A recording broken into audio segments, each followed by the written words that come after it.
네, 한 주간도 평화롭게 잘 보내셨습니까? 지난 주일부터 아픈 우리 교회 지체들의 소식을 들었는데요. 이번 주 중에는 코로나에 걸린 지체분들도 계시다고 해서 그래서 더운 날씨에 더 힘드시겠다, 더 많이 고생하시겠다, 이런 인간적인 걱정을 하며 기도하지 않을 수가 없었습니다. 그래서 사실 오늘 예배 자리에 나오지 못하시고 우리 온라인으로 참석하고 계시죠. 여러분들도 각자의 생활에서 그러하셨듯 저도 똑같이 개인적인 여러 일들을 또 이런저런 사람들을 겪으며 한 주를 보냈습니다. 나를 둘러싸고 있는 어떤 환경들, 또 외부에서 일어나는 어떤 일들 때문에 제 마음이 막 흔들리는 그런 시간들도 있었습니다.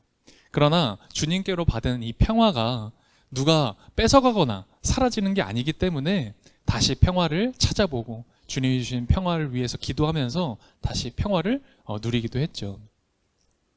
예수님은 요한복음에서 제자들을 향해서 이런 말씀을 하셨습니다.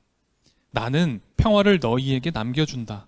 나는 내 평화를 너희에게 준다. 내가 너희에게 주는 평화는 세상이 주는 것과 같지 않다. 너희는 마음에 근심하지 말고 두려워하지도 말아라. 아멘. 우리가 진정으로 누려야 할 게 무엇인지 깨닫지 못했을 뿐 우리가 그토록 바라고 원하던 것은 이미 우리 안에 다 주어져 있습니다. 내 마음대로 할 수 없는 것들 때문에 내 마음 다 빼앗기며 그렇게 시간 보내지 말고 주님이 이미 나에게 주신 평화를, 그 기쁨을 발견하고 누리며 살아갈 수 있었으면 좋겠습니다. 우리 교회 뒤편에 천장 텍스가 아마 뜯어져 있는 거를 다 보셨을 거예요. 왜 뜯어져 있냐면 물을 받고 있어요. 이제 물이 한 방울씩 똑똑 떨어집니다. 그래서 이제 물을 받아놓고 있는데 이게 거의 이제 한 달 정도가 다 되어 가는 것 같아요. 이제 위층에서 이제 물이 떨어져서 이 물 떨어지는 걸 좀 해결하기 위해서 이제 관리사무소에도 연락하고 또 이제 바로 위층에 계신 분들께도 이제 연락드리고 그래서 조율하고 공사해 보려고 하고 있습니다. 근데 이제 이게 이제 한 달 동안 이렇게 물을 받을 일이 아는데 좀 지체가 되는 이유가 있어요. 이제 관리사무소에서도 그렇고 또 무엇보다 이제 위층에서 이렇게 책임을 자꾸 회피하시거나 또 자꾸 다른 이야기를 하세요. 그래도 이제 교회 인테리어 한지 아직 2년이 안 됐잖아요. 얼마 되지도 않았는데 이렇게 천장이 젖으면 안 되니까 저도 나름 막 이렇게 연락하고 고쳐달라 말씀드리고 하는데요. 이런 이야기를 이제 하다 보면 거친 이야기가 막 오고 갑니다. 좀 일방적으로 이제 거치는 말씀들을 많이 하세요. 한 번은 굉장히 이제 거친 언어를 저에게 이제 막 쏟아내시더라고요. 그래서 이제 뭐 그냥 그런 이야기를 듣고 저도 뭐 감정적으로는 굉장히 이제 좋지는 않았죠. 그 이야기를 들으면서 알겠다라고 이제 대화를 끝내고 이렇게 떨어지는 이렇게 물을 보면서 그리고 떨어져 있는 바닥의 물을 이렇게 닦으면서 그런 생각이 저도 들더라고요. 그냥 물 받으면서 지낼까? 이분들이랑 계속 얘기 못 하겠는데 저도 인간적으로 그런 생각이 이렇게 확 들더라고요. 그래서 어제도 교회 오신 분이 계셔가지고 저는 어제 교회를 못 와가지고 어제 교회 오신 분한테 혹시 물 떨어지고 있느냐 이렇게 물어보기도 하고 그냥 상황 계속 체크하는데 그냥 뭐 여름 이렇게 지나가고 물 안 떨어지면 그냥 말까? 여기까지만 할까? 저도 그런 생각이 막 드는 거예요. 그런데 이제 오늘도 역시 이제 물 떨어지나 이렇게 아침에 와서 보기도 하고 떨어진 곳 이렇게 닦기도 하면서 그런 생각이 들더라고요. 내가 혹은 우리들이 사실은 신앙생활을 이렇게 할 때가 있겠구나. 그런 생각이 불현듯 드는 거예요. 조금만 더 노력해보고 잘 이야기해보면 될 일을 하지 않는 거죠. 괜찮은 상황이 아닌 거예요. 괜찮은 상황이 아닌데 그냥 괜찮을 거야 라고 하고 넘어가 버리고 그 상황을 그저 넘어가려고 애를 쓰는 그 모습들. 근데 이게 우리가 그렇게 신앙생활 할 때가 있겠구나. 제가 떨어지는 물소리를 듣는데 그런 생각이 드는 거예요. 오늘 우리가 빌립보서 말씀을 봤습니다. 이 빌립보서는 바울이 쓴 책인데요. 바울은 현재에 안주하는 사람이 아니었습니다. 괜찮은 상황이지라고 하며 그저 넘어가는 사람이 아니었고 그는 앞을 향해 갔습니다. 근데 그 앞이 어디였냐면 하나님을 향한 앞이었어요. 하나님을 향해 달려나가기 위해 노력하고 애를 썼던 사람이었죠. 오늘 빌립보서 3장 12절은 이렇게 기록하고 있습니다. 제가 다시 읽어드릴게요. 나는 이것을 이미 얻은 것도 아니며 이미 목표점에 다다른 것도 아닙니다. 그리스도 예수께서 나를 사로잡으셨으므로 나는 그것을 붙들려고 쫓아가고 있습니다. 12절을 보니까 우리 지난주에 나눴던 말씀 구절이 나와요. 바울도 이렇게 표현합니다. 나를 사로잡으셨으므로. 우리 지난주에 우리도 하나님께 사로잡혔다. 우리 그렇게 하나님의 구원의 손길에 사로잡힌 사람들이다. 그런 이야기를 나눴는데요.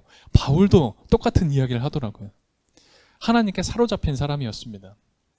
예수님께 사로잡힌 사람은 예수님을 향해 쫓아갑니다. 예수님을 따라가는 거죠.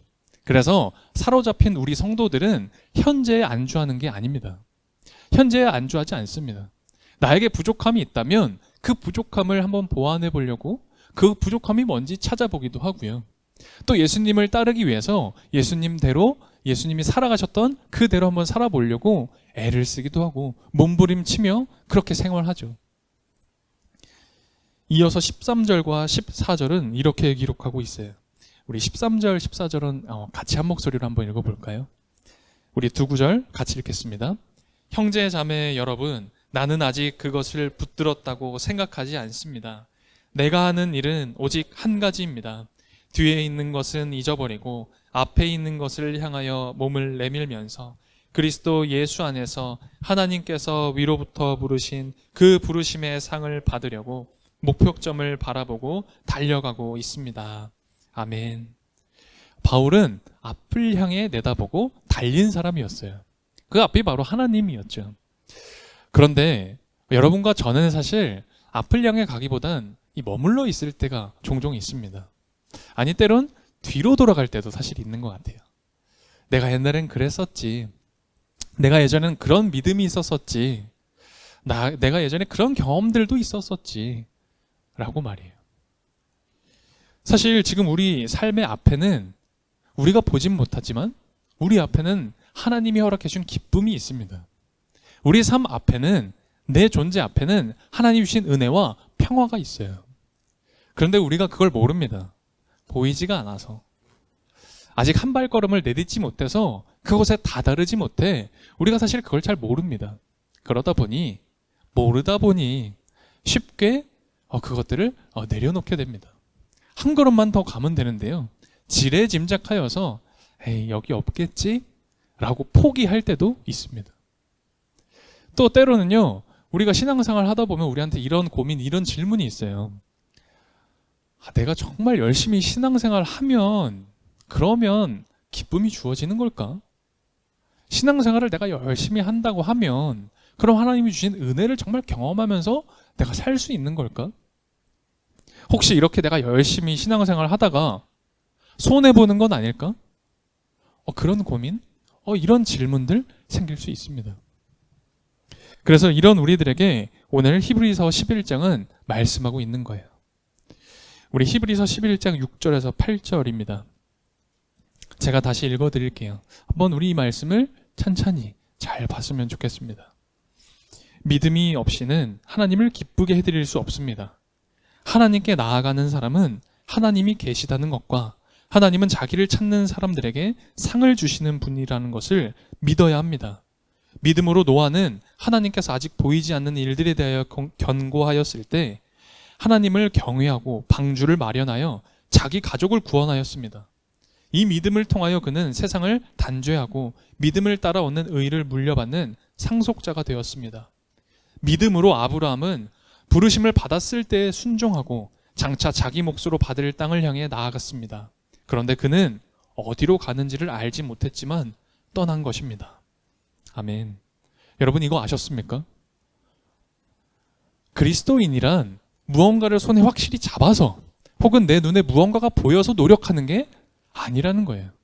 여러분, 그래서 그리스도인들에게 믿음이 있다라고 표현하는 겁니다. 눈에 보이는 것이 없을지라도 오늘 이 6절에서 밝히듯 하나님은 자기를 찾는 사람에게 상을 주시는 분이다라는 걸 믿으며 나아가는 겁니다. 그래서 믿음으로 노아는 어떻게 했다고 합니까? 방주를 만들었던 거죠.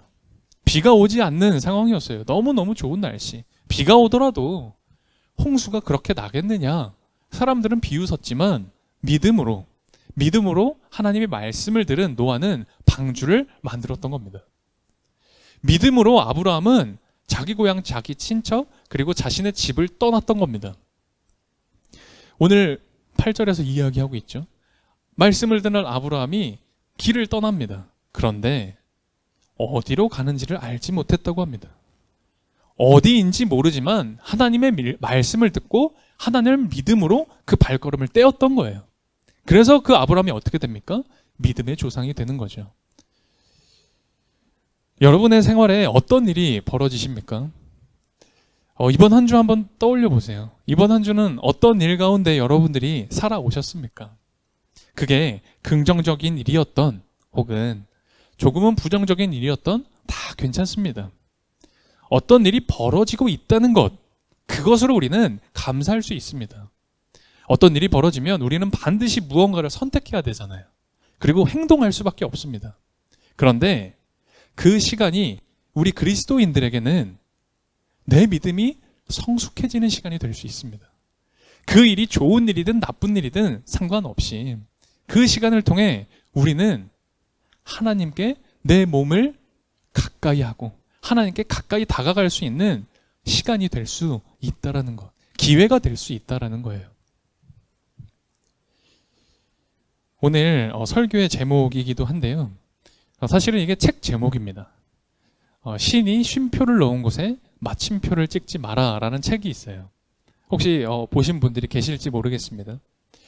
이 책의 내용이요, 굉장히 좋은 인사이트를 제공하고 그리고 오늘 말씀과도 연결되어지는 것 같아서 제가 이 책을 좀 소개해드리려고 해요. 조금은 길긴 한데요. 제가 글씨가 빼곡하네요. 조금 길긴 하지만 제가 좋지 않은 목소리지만 좀 읽어드리겠습니다. 이 책의 내용을 한번 보시면 좋을 것 같아요. 그렇게 어려운 내용이 아닙니다. 독수리에 대한 이야기입니다.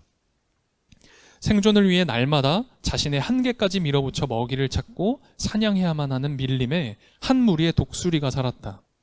하늘 높이 비상하는 기술을 연마해 날카로운 시력으로 땅밑을 응시하며 먹이를 찾아야 했다. 일단 먹잇감을 발견하면 높은 곳에서 화살처럼 내리꽂아 사냥했다. 먹이를 찾아 오랫동안 날아야 했지만 끊임없는 노력을 통해 생존해 나갈 수 있었다. 자신과 새끼들을 위해 열심히 일했고 그 결과 더욱 강한 날개를 유지할 수 있었다. 어느 날 먹이를 찾아 독수리 무리가 긴 거리를 두고 연달아 날았다. 한참을 날다가 독수리들은 우연히 다양한 풀과 나무로 가득한 푸른 섬을 발견했다. 섬 위를 날면서 유심히 관찰해보니 온갖 종류의 새와 토끼, 설치류, 그 밖에 유사한 작은 생물의 무리들을 평화롭게 뛰어놀고 있었다. 무척 끌리는 섬이었다. 반면에 놀랍게도 그들의 존재를 위협할 수 있는 사자나 호랑이, 표범과 같은 큰 동물은 찾을 수 없었다. 독수리들은 크게 안심했다. 이제부터는 몇 시간 동안 비행하며 힘든 노력하지 않아도 그 섬에 머물면서 쉽게 먹이를 사냥할 수 있겠다는 생각이 들었다. 그곳에 오래 머물자는 생각을 좋아하지 않는 늙은 독수리 한 마리만 제외하고 모든 독수리가 행복했다. 그 늙은 독수리는 동료 독수리들에게 말했다. 우리의 강한 날개와 날카로운 시력은 우리가 가진 가장 큰 장점이다. 그 덕분에 아주 높이 장시간 날 수 있고 날카로운 눈을 통해 높고 먼 곳에서도 먹이를 찾을 수 있다. 많은 노력 없이 쉽게 먹이를 구할 수 있는 이런 환경에 머물면 우리는 게을러지고 편안하게 놀기만 할 것이다. 이런 자세는 길게 보았을 때 우리 생존에 도움이 되지 않는다. 수세기 동안 확실하게 익혀온 사냥 기술과 기량을 차츰 잊어버릴 것이다. 가능한 빨리 이곳을 떠나야 한다. 이 말을 들은 많은 젊은 독수리 무리는 그를 조롱하면서 바보라고 놀렸다. 늙은 독수리가 섬을 떠나면서 함께 가자고 부탁해도 아무도 제안을 받아들이지 않았으며 그와 동행하기를 거부했다. 낙담한 늙은 독수리는 나머지 무리를 뒤에 두고 홀로 섬을 빠져나갔다. 1년쯤 지난 뒤 늙은 독수리는 남아있던 독수리들의 운명을 알아보기 위해 다시 섬으로 갔다. 많은 독수리가 이미 죽고 여러 마리가 부상을 입어 불구의 몸이 된 것을 보고 그는 놀랐다. 남아있는 독수리들은 피폐해져서 힘이 없어 보이고 높이 멀리 날 수조차 없었다. 독수리들이 이처럼 불행한 상태에 처한 이유를 묻자 생존한 독수리 하나가 말했다. 처음 몇 달 동안 우리는 이곳에 머무는 것이 즐거웠습니다. 먹이를 찾고 사냥하는데 어떤 어려움도 겪지 않았습니다. 몇 달 동안 우리는 전혀 날 필요가 없었습니다. 주변에서 모든 먹이를 구할 수 있었기 때문입니다. 육체적으로 활동하지 않자 우리는 강력했던 날개가 퇴보하기 시작했습니다.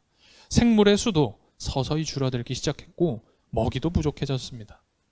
더불어 섬의 저쪽 끝에 서식하고 있던 하이에나, 여우, 들깨와 같은 중간 크기의 육식동물들이 갑자기 나타나 이곳에 사냥을 하기 시작했습니다. 일단 가능한 사냥감을 다 먹어치우자 이 야생동물들은 우리를 표적으로 삼았습니다. 오랫동안 편안하고 느긋한 생활에 익숙해져 있었기 때문에 우리는 쉽게 잡혔습니다. 본래의 민첩성과 기민함, 강하고 빠르게 나는 능력을 잃어 그들의 급습을 피하는데 어려움을 겪었습니다. 우리 중 많은 독수리가 부상을 입고 죽어갔습니다. 먹이 부족과 사냥 능력을 발휘하지 못하는 무능함이 우리를 절망적인 나락에 빠뜨렸습니다. 당신의 조언을 듣지 않고 편안한 삶을 살기 위해 눌러 앉은 것을 후회했지만 이미 때는 늦었습니다. 내용이 어렵진 않았습니다. 네, 아마 잘 이해하셨을 것 같아요. 신이 쉼표를 놓은 곳에 마침표를 찍지 말라라는 책의 내용이에요. 그리스도인은 삶의 안정을 위해서 신앙생활하는 게 아닙니다. 근데 우리는 좀 오해할 때가 있죠. 안정적이어야만, 내 삶이 안정을 찾아야만 하나님이 도와주셨다라고 그렇게 착각할 때가 사실 있습니다. 그런데 우리 그리스도인들은 그런 안정을 바라며 신앙생활하는 게 아니죠. 우리가 여러 일들을 만납니다. 여러 사람을 통해서 어떤 일을 겪기도 하고요. 그 수많은 일들, 그 수많은 시간들 속에서 우리는 하나님의 말씀을 기억하고 그 말씀에 순종해보는 겁니다. 그리고 우리는 하나님 기뻐하시는 삶을 살아가는 거죠. 동시에 나도 어떤 일을 겪든 그 상황 가운데 그렇게 기쁨을 누리며 사는 겁니다. 우리 삶의 목표는 안정이 아니에요. 우리 그리스도인들의 목표는 안정이 아닙니다. 오늘 바울이 이야기했듯 더 좋은 것, 더 나음을 향해 살아가는 겁니다. 오늘 그것을 바울은 부르심의 상이다. 하나님이 주시는 상이 있다라고 표현합니다. 더 좋은 것, 더 나음을 위해, 그래서 우리가 용기를 내어 한 발자국 떼는 것, 안정이 아니라, 편안함이 아니라 정말 이 세상살이에 정말 하나님이 주시는 진정한 행복, 그 행복을 선택하는 게 우리 그리스도인의 삶이 되어야 하는 겁니다. 빌립보서 3장이었는데요. 15절, 16절을 제가 다시 읽어드릴게요. 그러므로 누구든지 성숙한 사람은 이와 같이 생각하십시오. 여러분이 무엇인가를 달리 생각하면 하나님께서는 그것도 여러분에게 드러내실 것입니다. 어쨌든 우리가 어느 단계에 도달했든지 그 단계에 맞추어서 행합시다. 아멘. 이 삶의 앞을 향해 나아가려고 하는 성도들에게는 하나님의 도우심이 있습니다. 오늘 말씀이 그걸 증거하고 있죠. 무엇인가를 달리 생각하면, 우리가 무엇인가를 달리 생각해보면 하나님이 드러나신답니다. 하나님이 스스로를 드러내신대요. 무엇인가를 달리 생각해서 앞으로 가지 못했던 곳을 한 발자국 떼보는 겁니다. 그러면 그곳에서 하나님이 나타나신대요. 내가 그곳에서 하나님을 발견할 수 있답니다. 내가 그곳에서 기쁨을 발견하는 겁니다. 하나님이 그곳에서 기쁨을 우리에게 드러나게 해주신답니다. 우리가 그런 기쁨의 삶을 살아갔으면 좋겠습니다. 그런 평화를 찾아가는, 그래서 평화를 누릴 수 있는 그런 삶이 되었으면 좋겠어요. 저도 물을 계속 받으려고 합니다. 또 떨어지는구나. 물을 받으려고 해요. 물이 가득 차면 버리겠습니다. 그리고 위층과도 연락해서 수리하고 물이 떨어지지 않게 좋은 교회 공간이 될 수 있게 하겠습니다. 우리도 현재에 머무르거나 또 뒤로 돌아가지 말고 앞을 향해 갔으면 좋겠습니다. 보이지 않지만 뭔가 잡히지는 않는 것 같지만 오늘 하나님께서 우리에게 주시는 말씀은 그 어려운 한 발자국 용기 내서 한번 떼어봐라. 그곳에 기쁨이 있다. 그곳에 진정한 행복과 평화가 있다.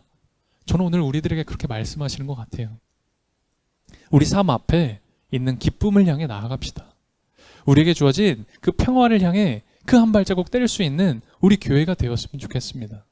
그래서 우리 이번 한 주, 또 돌아오는 이번 한 주도 정말 주님의 말씀 기억하며 행복하게, 정말 그렇게 평안하게 살아갈 수 있었으면 좋겠습니다.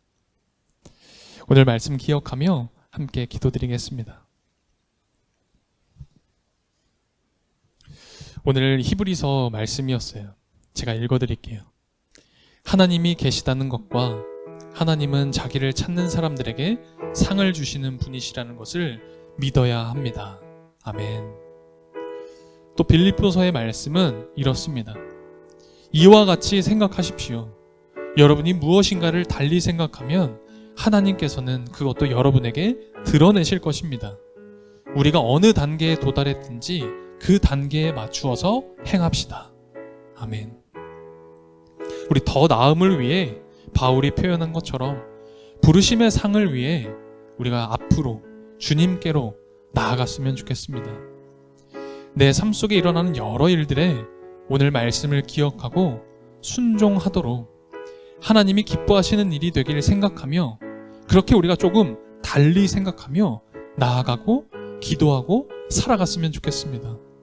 오늘 이 기도에 하나님이 드러나실 것입니다. 그렇게 기도하고 살아가는 우리들에게 하나님이 상 주실 줄 믿습니다.